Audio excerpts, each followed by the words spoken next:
In offensive joke news, submitted by Nugget in a Biscuit. A coffee shop has apologized for a gentrification joke they wrote on their sidewalk sign. What do they write? Hey, moving into your neighborhood, making it different.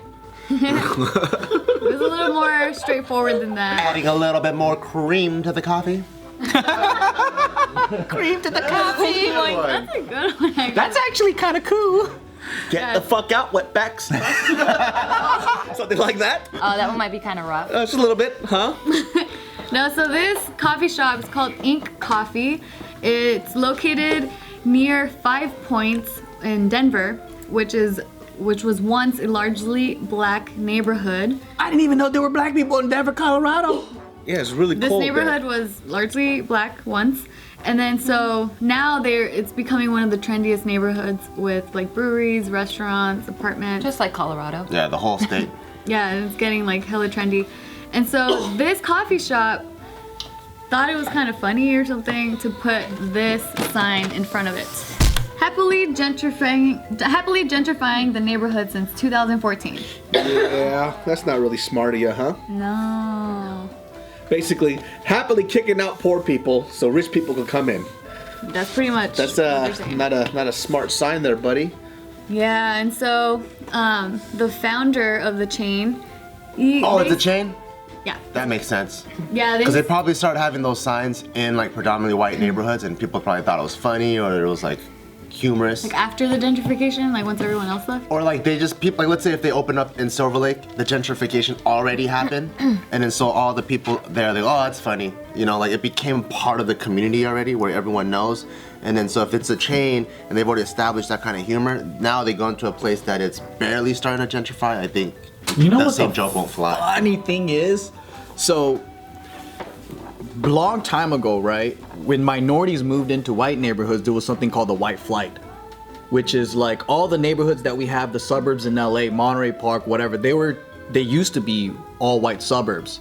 But then once like all the minorities start moving in and turning it into like a Mexican neighborhood, Asian neighborhood, whatever. Oh, that's what happened in my neighborhood. In Walnut? Yeah, so yeah, you yeah. saw it happen, right? Oh, So that's what I was in the latter half though. yeah, but you saw where it was probably 50-50 Asians, and then the white flight happened. But what's happening right now is the children of all of them The are white coming arrivals. in, and then they're pushing on the. So the opposite is happening, and then the minorities are like, "Why are you coming into our neighborhoods?" And then they're getting pushed off, and it's like a weird cycle. Oh yeah, it is. Yeah. They're moving back in now. Yeah, they're moving back in from what their grandparents and ran away from. I wish Monterey Park would get gentrified. It needs one. I like them. To me, I like. Says the Asian guy. But I know. But it's all your It people. would be nice means to you should not go too. see all those fucking car The accidents people that look everywhere. like you? No, the other people. They're the past the Pacific Ocean people. Sometimes, like I'm not from LA. I'm from Sacktown. You know what I'm saying? But I've watched K-Town slowly transform in the past like 6 or 7 years, and it's interesting. Like I have like this weird sense of like K-Town is a place I call home. Yeah. And then I slowly see like, you know, just a bunch of like white folks just walking around like, yeah, I'm like, oh, that's interesting. I never saw that before. And then you see like the rent getting raised up a lot higher. There's like no parking anywhere. And you see a lot of these like staple like Korean places that are disappearing. That's not making K-Town what it used to be. Because Silver Lake too, before it got gentrified, apparently, because I remember we did mission trips there, and it was like straight up Mexican, right? Yep. All that shit is gone, dude. And so like I think that's an issue that I have with gentrification. You take out a culture out of a place too. You know, so if K-Town slowly starts to become less and more Korean, then is it really K-Town? Like Little Armenia is not really that much like that anymore. Little Filipino town or whatever. You know, those places too don't even have that cultural feel to it anymore. Is it still gentrifying if white people do it to white people? Because Austin, Texas, that's happening out there too. A lot of California white people, like out in Silicon Valley or whatever, the tech industry is pretty big out there, and I know it's changing the local Austin, Texas community. So it's like hipsters kicking out rednecks or something. Exactly, like there, you know, a lot of white people that have history in Austin, Texas, like they're like, we can't live in our own neighborhoods anymore, and they got to move out to other parts of Texas, and they're like the rent's getting higher. All this stuff is happening. So is that gentrification too? That is or gentrification, is it? actually. It is. Yeah. That's crazy. Never thought of it that way. It's hipsters. They're fucking shit up. People with tattoos and They're beards. making it better. I think it is. They are kind of making it better because downtown LA was fucked up. I would have never lived in getting downtown LA. But then now they're cleaning that shit up. Because when there's more money coming into the neighborhoods, the police actually come and protect it and do all kinds of other shit. It's mind-blowing, like Echo Park. When I was in high school, that was a place that you don't go at night because people throw dump bodies, you get shot there. And now there's like white people just jogging around and shit, taking pictures and selfies. I'm like, what the Oh, like that park. What is that park called by the freeway? But you know which one I'm talking about? The one with the lake? Echo Park. Yeah. That's, Oh, that's Echo Park. Yeah. That used to be the #1 area where you could get some good ass crack. I never been there for crack, but my friends did, and they told me. Well, that's what I'm saying. We used to do like missionary trips to that area specifically, and we would like pass out pamphlets and shit. But now, like white people are jogging. There's like Dalmatians there. You know what I mean? That's not a hood dog at all. Nah. Yeah. Like what the fuck is that shit about? Shar-Peis. Yep. You need fucking pit bulls, Rottweilers. Now it's French bulldogs and Dalmatians. You know, it's like this is not a hood area at all, dude. I saw people play frisbee, dude. Can you guys educate me why gentrification is bad? It drives out the community, and so it kind of just erases the culture and the community out of the area. So like people that don't have a Doesn't it home. create like a new? But you're culture also and raising community? rent on people who have lived there for a whole long time, and you're kicking them out of their community, so they don't have any place to go. It's like what's been happening to Hawaii for a long time. So people, the natives of Hawaii can't even live in Hawaii because they can't pay for the rent there, so they move to like Oregon or some other place. Yeah, so it'd be a different scenario where money is being put into these like downtrodden areas and they're fixing it up, but the rent stays relatively the same. But that's not the case. So what happens is that it'll go up double, triple, like certain parts of Oakland too. Like you'll even see out in like what's it called, like Brooklyn. Brooklyn is mad gentrified. You know what this is like? This is like the type of shit that Biggie used to talk about, right? And this is where a lot of like, there's like a lot of Section 8 housing that was there too, a lot of government assisted places, and these people have to move out, and they're just put out.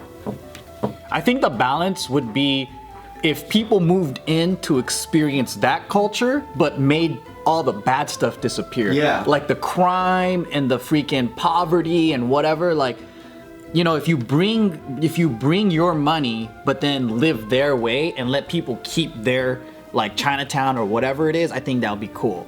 Yeah. You know, maybe if Chinatown became gentrified, but then we could do away with all the bugs and we could do away with all, you know, like the bad stuff goes, and then It doesn't make the money back to the investors and stuff. If you keep it the way it is, but you just make it nice, it's just a waste of money. They probably see it that way. Yeah, they need to raise that's the rent why- to make that's- the money That's back. why I'm saying, so that's why I asked that question, because I understand up to that point, but then for me, I'm like, then like, what's the point of like, or I guess for me would be like, what's the ideal solution then? Do you know what I mean? Like, So imagine this. I don't know what the solution is, but imagine like there's like let's say there's a group of abuelita grandmas that live in East LA, right? Like let's say your grandma's still alive and they all live there, and that's the home that they know in East LA Commerce area. Now it gets gentrified and all the rent gets quadrupled.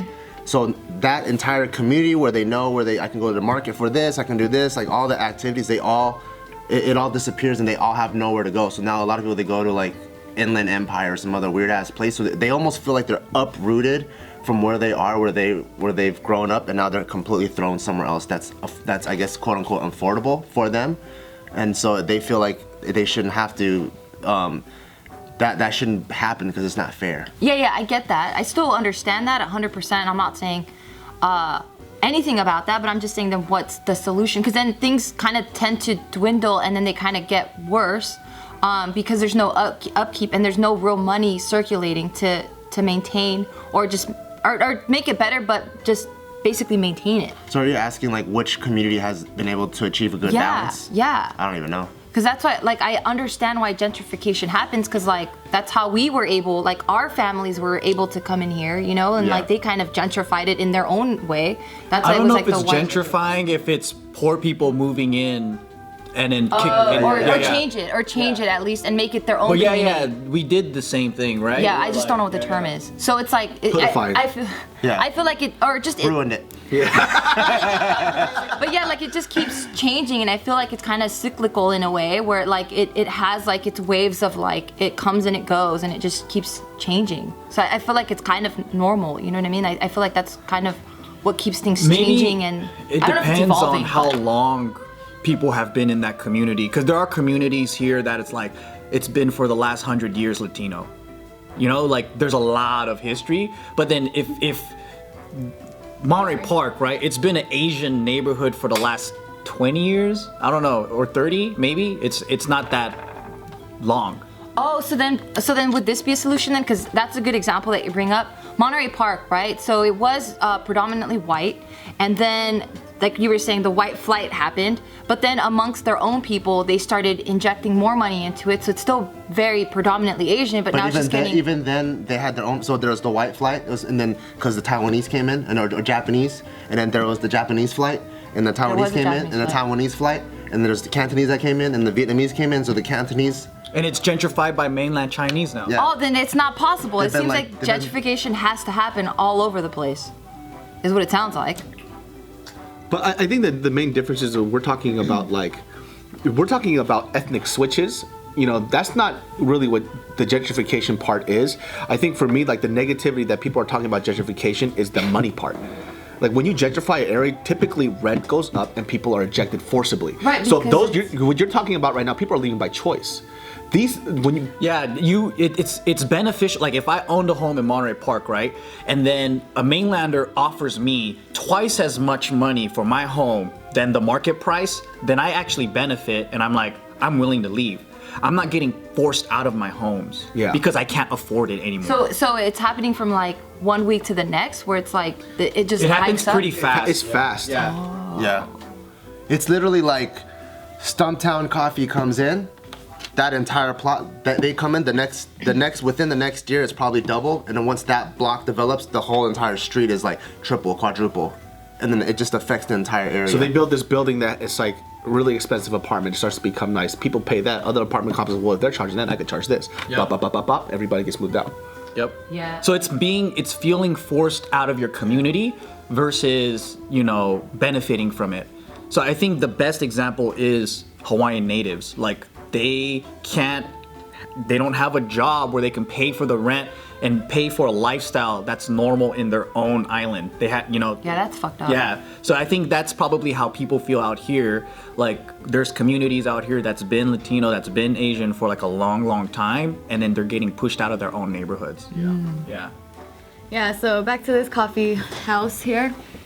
So the founder of this chain said that originally this was part of an advertising campaign where he saw that the campaign was a way to take pride in being part of a dynamic, evolving community, and that is inclusive. And so that was the whole thing. Like it was just a bad joke. And so they did apologize for it. But before all of that though, a window was broken at that shop and white coffee was painted on the store. So it looked like this. White coffee. People went. Damn. That fool has good handwriting. Holy shit. Yeah. He writes W's like Walt Disney. I thought that was a part of the store. Yeah. No, yeah, this.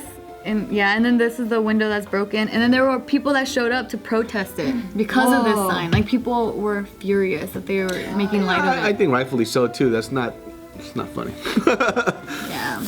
I think the difference, here's the difference of specifically white people moving into minority neighborhoods and gentrifying it is when minorities gentrify each other, they don't do it in a way where people have to like blend to them. But I think Monterey Park's different. What do you mean? Where it was one way, and then this new wave of people came in, and now it's like, what the fuck? Like it's cultural. It's like a culture shock for the people that were already living there. You mean like the white people? The Asians with the other wave of Asians that came in. Like the mainlanders and like Chinese people? So I don't get your point actually. What? Cause you're saying that when white people go into minority, it's not like the minorities now have to change and adapt to the white way, right? No, they do. They do have to do That's it. what I'm saying. Oh That's yeah, what but he's then saying. I'm saying the same thing kind of happened in Monterey Park, where we're kind of having to adopt. Because I lived in Monterey Park, like we're kind of having to adopt to like the new wave of mainland Chinese people. We 'Cause don't. It's like, We don't. We don't, We though. can. Oh, we, really? No, we don't. oh, okay. We just coexist, and everyone does their own thing. We don't have to live their They life. don't change our lifestyle. Yeah. They change the stores, but then they don't impose their culture and their lifestyle upon us. So, for example, if Maybe I just felt different. so, for example, if you live in a minority neighborhood, Yeah. it's very, very common for a lot of people to hang their clothes outside, right? The minute it gets gentrified, people are like, "What the hell is that? No, you need a dryer, Oh, buddy." okay. So now you change the entire Okay, I culture. feel you. But when mainland Chinese come, if they're blowing boogers, they don't care if you're blowing boogers or not. No, they let people exist the way that they've been existing. Oh, okay, okay. But the difference is, Okay. I think white culture is very different from a lot of minority cultures. So what I mean by this is specifically on Maui, I have family living there, right? And there are white people moving in and bringing the mainland culture there. So people have been doing, what do you call it when you bury the pig in the dirt? The Kahlua pork. Kahlua pork. They've been doing backyard barbecues and stuff like that, where it's super smoky, but then the neighbors aren't cool with that, and then they'll complain and do that. But they've been doing that for so long, and then they'll impose their culture upon others. I see. But it happens between white people too. So like, you know, within LA, you know, we're not used to barbecue culture.